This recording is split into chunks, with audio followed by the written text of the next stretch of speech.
किसी परिचय की मोहताज नहीं है। कर्नल कोटियाल जी हमारे बीच में हैं।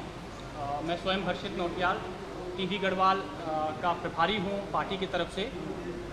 लगातार हम संगठन को मजबूत करने के लिए पूरी अपनी ताकत लगा रहे हैं और तमाम जो उत्तराखंड को प्रेम करते हैं, जो उत्तराखंड के नवनिर्माण में लगातार अपनी पूरी शक्ति सामर्थ्य के साथ जो जुट रहे हैं, ऐसे वो तमाम लोग जो एक नए विजन के साथ उत्तराखंड को देखते हैं, वो उत्तराखंड में आज एक नई लॉ जो एक मसाल लेके आम आदमी पार्टी चल रही है, उसमें संगठन में लगातार शामिल हो रहे हैं।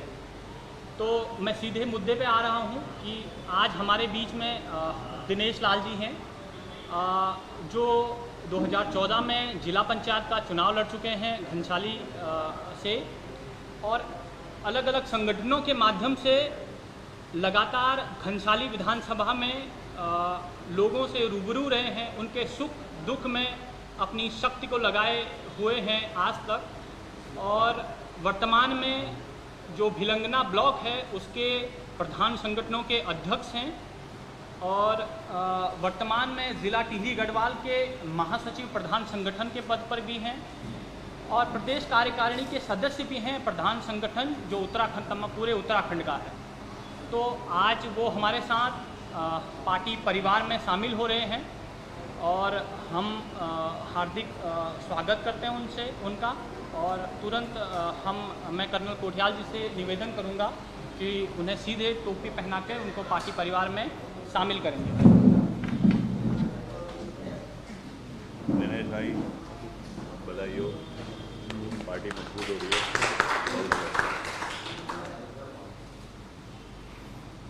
आइए दिनेश भाई,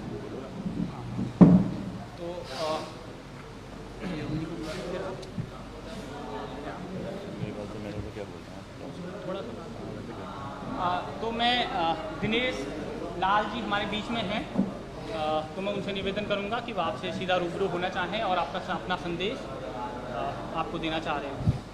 दिनेश लाल जी। धन्यवाद आदरणीय नौटियाल जी। मैं सर्वप्रथम जनपद टिहरी गढ़वाल वासियों के साथ साथ पूरे उत्तराखंड वासियों को बधाई देना चाहता हूं कि हम सबको आदरणीय केजरीवाल जी द्वारा कर्नल साहब आदरणीय कोटियाल जी को जो हम सब के बीच में उत्तराखंड को संवारने, नवनिर्माण करने का जो मौका दिया, हमें गर्व है, हम सौभाग्यशाली हैं। मैं आज अपने को गर्व महसूस कर रहा हूं, जिस प्रकार से उत्तराखंड राज्य का नवनिर्माण आदरणीय कर्नल साहब ने जो संकल्प लिया और लगातार जो ये देवभूमि हमारी उत्तराखंड है, हमारे नौजवान साथी उत्तराखंड के बेरोजगार, तमाम उत्तराखंड के लोग जो आज एक नई दृष्टि से देख रहे हैं, मुझे भरोसा है कि आदरणीय कर्नल साहब के नेतृत्व में उत्तराखंड का ये सपना, जिस सपने को लेकर के देवभूमि का गठन हुआ था, उसका सपने को पूरा करने में कोटियाल जी और हम सब कंधे से कंधा मिलाकर पूरा करेंगे। मैं घनसाली विधानसभा से हूँ, दिनेश लाल बजनियाल मेरा नाम है। मैं पूर्व में भी कई संगठनों में कार्य मैंने किए हैं और हम उस भूमि से हैं, उस उत्तराखंड की भूमि से, उस विधानसभा से हैं जहाँ स्वर्गीय इंद्रमणि बडोनी जैसे संघर्षशील लोगों ने बिना स्वार्थ के, बिना किसी पद के और लालच के जो है उत्तराखंड की सेवा की है। आदरणीय सुंदरलाल बहुगुणा जी रहे हैं। हम उन संघर्षों के आदी हैं, इसलिए मैं इस पार्टी में, मुझे लगा कि जो पार्टी संघर्ष कर सकती है, जो लोग बिना स्वार्थ के और उत्तराखंड देवभूमि को के लिए जो काम कर रहे हैं, हम उस धरती के लोग हैं जहाँ पर जो है स्वर्गीय त्रिपन सिंह नेगी हैं रहे हैं, जहाँ पर बिहारी लाल जी हैं, उस धरती के लोग हैं जिन्होंने जो है पहाड़ की जवानी, पानी और प्रत्येक संस्कृति जीवित करने के लिए काम किया है। हमें भी उनसे प्रेरणा मिली है और आज हमने विश्वास जताया है कर्नल साहब पर, और मुझे आशा करता हूँ कि कर्नल साहब के नेतृत्व में हम सब मिल करके जो है पार्टी को मजबूत करेंगे। बहुत बहुत धन्यवाद दिनेश भाई। आज दिनेश भाई को देख करके मेरे को अपना एक पुराना वाकया याद आ रहा है। जब मैं आर्मी से नेहरू इंस्टीट्यूट ऑफ माउंटेनियरिंग में आया और 2013 की आपदा के बाद में 2014 में केदारनाथ का जो पुनर्निर्माण है उसका जिम्मा NIM को मिला। तो मेरा रेगुलर मूवमेंट होता था।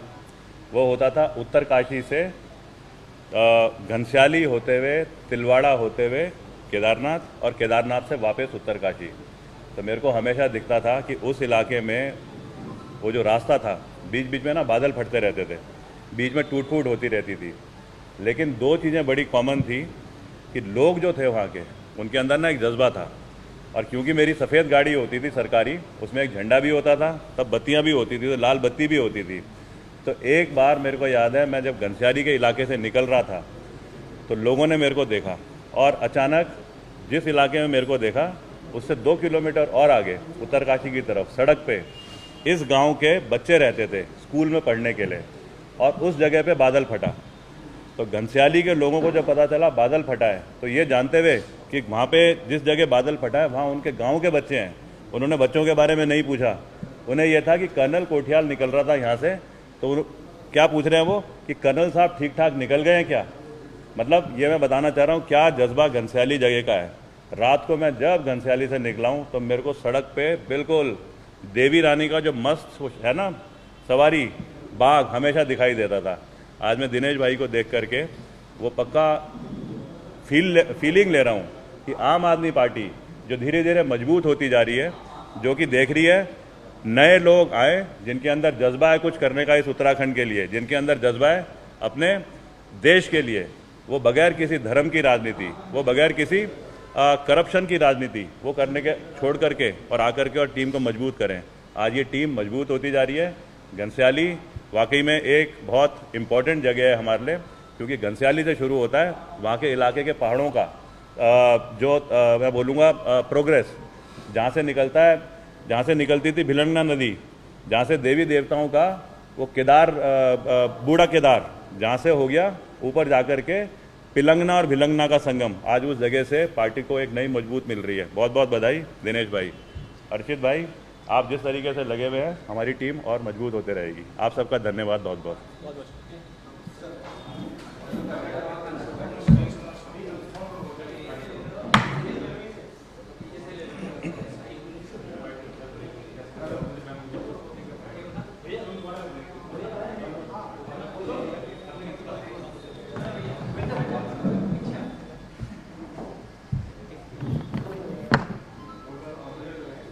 और नहीं था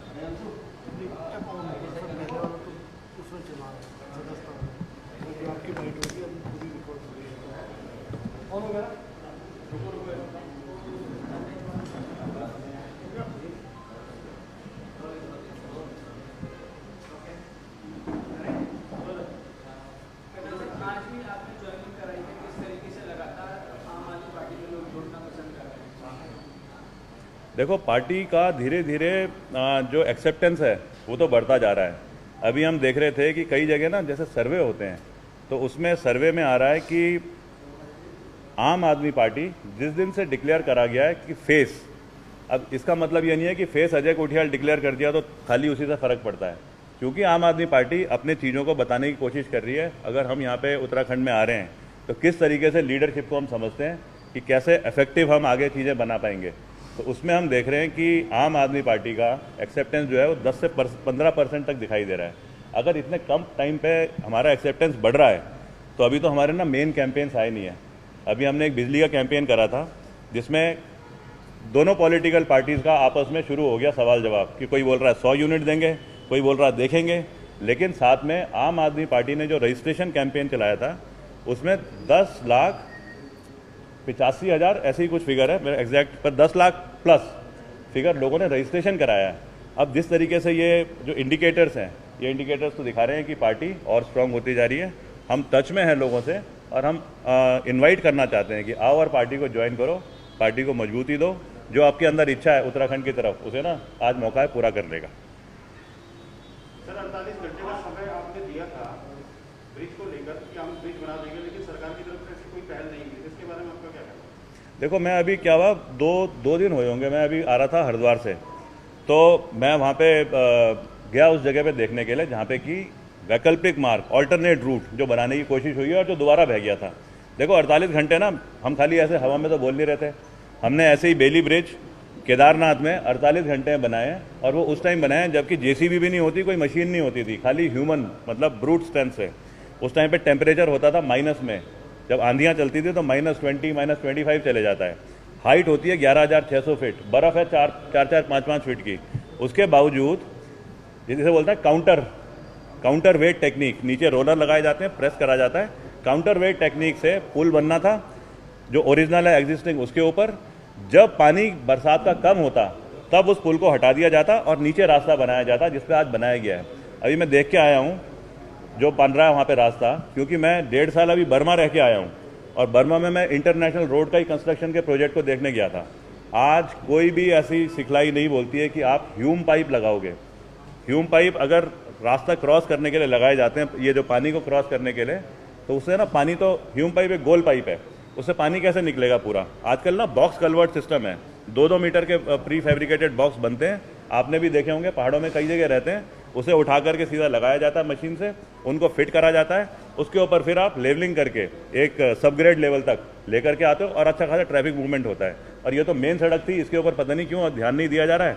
अभी भी वो बरसात का कोई भरोसा नहीं है, पता नहीं कब दोबारा बह जाएगा। सरकार ने सुप्रीम कोर्ट से जो अर्जी दाखिल की गई थी चारधाम यात्रा को लेकर के, तो वो ऐसे वापस ले ली। अधिकांश समय अब निकल चुका है, सरकार ये काम पहले भी कर सकती थी, ये जो बुद्धि सरकार ने लगी है इसमें कैसे देखा? देखो 2 साल होने वाले हैं, मतलब चारधाम यात्रा का खाली मतलब ये नहीं है कि तीर्थ पुरोहितों का उससे संबंध है या यात्रियों का संबंध है, इससे तो हमारे उत्तराखंड का पूरा रेवेन्यू जुड़ता है। मैं अगर उदाहरण देने की कोशिश करूं कि अगर एक टैक्सी के ड्राइवर को नौकरी मिलती है तो उसके साथ में ना पेट्रोल पंप वाले को भी मिलती है, डीजल वाले को, उसके साथ में जो टायर पंचर होता है उसको रिपेयर करने की भी नौकरी मिलती है। तिलवाड़ा जो फेमस जगह है वहाँ पे सारे के सारे आप देखो तो खाली टायर रिपेयर की दुकानें हैं, वहाँ पे ना होटल ढाबों से ज़्यादा वो है, तो मतलब हर तरीके का रोजगार जुड़ा हुआ था इससे। अब कोर्ट ने क्या बोला, कोर्ट ने कहा कि जैसे कोविड कुंभ के टाइम पे आया था और उसने बड़ा डिस्ट्रक्शन करा कि ऐसी स्थिति नहीं आनी चाहिए, तो इसलिए आप अपना तंत्र बनाओ। कोर्ट ने ये बोला कि तुम्हारे पास तो पूरा हेल्थ डिपार्टमेंट है, तुम्हारे पास लॉ एंड ऑर्डर है, तुम्हारे पास गवर्नेंस के लिए अलग अलग डिपार्टमेंट हैं, तुम खाली यकीन करो कि चारधाम यात्रा भी चले और थोड़ा सा बीच में चेक भी हो। सरकार क्या रीज़न है मैं कह नहीं सकता हूँ, या तो सरकार चाहती नहीं है करना और वो कोर्ट के ऊपर थोपना चाहती है, तो कभी सुप्रीम कोर्ट चली जाती है, फिर वापस आती है, फिर हाई कोर्ट में चली जाती है, और या फिर सरकार चाहती है कि किसी तरीके से हम दिखाएं काम कर रहे हैं लेकिन एक्चुअली ना करें। पर यह जरूर है कि 2 साल में पहाड़ों में अगर आप जाओ तो लोग तो टूट चुके हैं बुरी तरह से। कन्फ्यूजन तो है ही, सरकार के पास सारे वो तरीके हैं यात्रा को चलाने के लिए और उसके बाद नहीं चला रही है और कोर्ट को एक रीजन बना रही है, तो इसका मतलब सरकार कंफ्यूज क्रिएट कर रही है। सचिवालय में आप गए थे, आपके साथ कोई व्यवसाय देखो सिंपल सी बात है, हमारा को किसी ने बोला कि इस तरीके से करप्शन है कि कोई भी जो यहाँ के गवर्नमेंट डिपार्टमेंट हैं वो मैन पावर के लिए किसी को आउटसोर्स करते हैं, किसी एजेंसी को, और उस एजेंसी के जरिए फिर घपले होते हैं। तो क्योंकि मेरे को चीज़ें समझनी थी, तो ऐसा तो है नहीं, मतलब आप भी समझेंगे कि अजय कोठियाल कोई चौकीदार तो बन नहीं सकता, लेकिन मैंने जब ट्राई करा और वो जो तरीके इन्होंने बना रखे हैं रोजगार देने के लिए, मतलब एम्प्लॉय करने के लिए, मैंने भी अप्लाई करा, मेरी इंटर की मार्कशीट लगी, उसके बाद में मेरे को बोला गया कि आप ये एक ट्रस्ट है, इस पर ये चंदा दो। उस ट्रस्ट पर जिस दिन चंदा दिया हमको ये मिल गई, अपना अपॉइंटमेंट लेटर मिल गया, ना कोई इंटरव्यू हुआ। चंदा भी किस में दिया गया है, डिपार्टमेंट है ए स्क्वायर जो कंपनी है, ए स्क्वायर कंपनी या तो हमसे मांग करके अपने पास रख ली थी सिक्योरिटी डिपॉजिट, ए स्क्वायर कंपनी एक ट्रस्ट को दे रही है और वो ट्रस्ट का जो मालिक है और ए स्क्वायर कंपनी का जो मालिक है दोनों एक ही हैं। तो ये तो ना बड़ा ओपन घपला है। कल उसको बुलाया रखा था मालिक को, मेरे ख्याल से जेपी सिंह आईपी सिंह नाम जो है उनके, अभी क्या हुआ है मेरे को पता नहीं, पर कल कुछ लड़के मेरे को बोल रहे थे जिनको नौकरी से निकाल दिया गया है, कहते सर कोई फर्क नहीं पड़ रहा कि प्रेमनगर थाने में हमको बुलाया था इन लड़कों को और वो जेपी सिंह जी को भी। जेपी सिंह जी तो ऐसे घूम रहे थे जैसे मतलब उनका तो राज है पूरा, और इन लड़कों से बोला जा रहा था चलो आ जाओ लिखो अपनी एप्लीकेशन और उसके बाद में चलो निकलो। तभी मेरे को पता नहीं कितना असर हुआ है, लेकिन हम इस इशू को तो उठाएंगे। इस इशू को अगर नहीं उठा पाए तो हमें पता है कि उत्तराखंड टूट रहा है और उसके बाद ऐसे दिखेगा हम आँख बंद करके बैठे हुए हैं। मुख्यमंत्री जी ने कहा है कि धर्मांतरण और लव को लेकर के अब सरकार में और भी सख्त कानून लेके आने वाली है, तो आपको लगता है कि चुनाव से पहले बीजेपी का एक प्रोपेगेंडा है या वास्तव में सरकार करके? देखो सरकार अभी जो जो चीज़ें बोल रही है, मतलब 4.5 साल के बाद में 6 महीने बचे हैं, उनमें बोल रही है, कितना वो इफेक्टिव होता है। कुछ चीज़ें होती हैं कि आपने बोला तो आपको दिखाना पड़ेगा ग्राउंड पे हो रहा है, कुछ चीज़ें ऐसी होती हैं जो भड़काऊ होती हैं उन्हें खाली बोलने से भी ना कुछ बेनिफिट मिल जाता है।